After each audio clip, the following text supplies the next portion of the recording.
The term devil's chair, or haunted chair, in folklore is frequently attached to a class of funerary or memorial sculpture common in the United States during the 19th century, and often associated with legend tripping.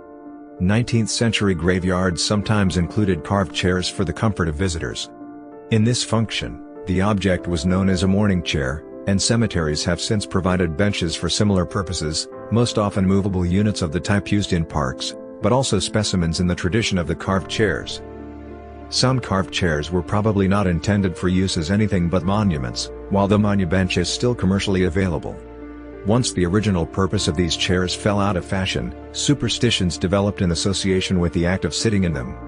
In a typical example, local young people dare one another to visit the site, most often after dark, at midnight, or on some specified night such as Halloween or New Year's Eve. Variously, the stories suggest the person brave enough to sit in the chair at such a time may be punished for impudence or rewarded for courage. The Devil's Chair in Cassadaga, Florida is a graveside bench in the cemetery that borders Cassadaga and Lake Helen. According to one local legend, an unopened can of beer left on the chair will be empty by morning. In some accounts, the can is opened, and in others, the beer is simply gone, through the unopened top. The devil is sometimes said to appear to anyone so bold as to sit in the chair. The Haunted Chair of Greenwood Cemetery, Decatur, Illinois. The Devil's Chair in Guthrie Center, Iowa, is a cement cast chair located in Union Cemetery, situated between two graves, and unmarked as belonging to either. Local legend claims that bad luck will follow anyone who sits in it. While the cemetery itself was established as a private burial ground in 1885, the legend of the chair is only documented for approximately 30 years. The Devil's Chair, or Baird Chair as it is officially named in the Highland Park Cemetery of Kirksville, Missouri, was first placed in the cemetery by Charles Grassley and David Baird when David's wife, Anna Maria Hoy Baird, died in 1911. It has become involved in numerous legends of a type widely replicated across the U.S., especially in rural and small-town communities, and beloved of young people.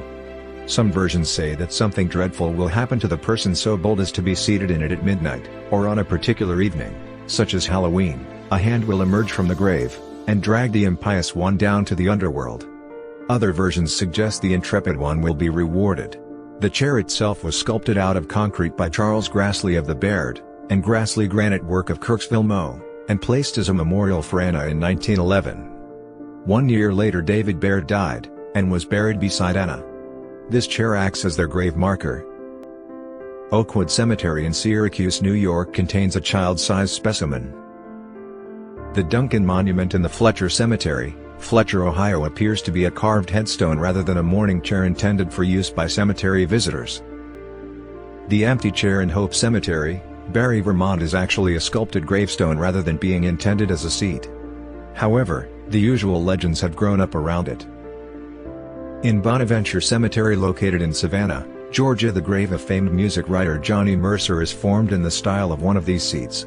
Interestingly, contrary to other similar markers, Mercer's marker has writings and quotes on it, and serves more as the tombstone than a mourning chair. The lore may not be exclusive to the United States. In Torcello, the throne of Attila was probably in fact a magistrate's seat. Local legend claims that a girl who sits in it will be married within a year.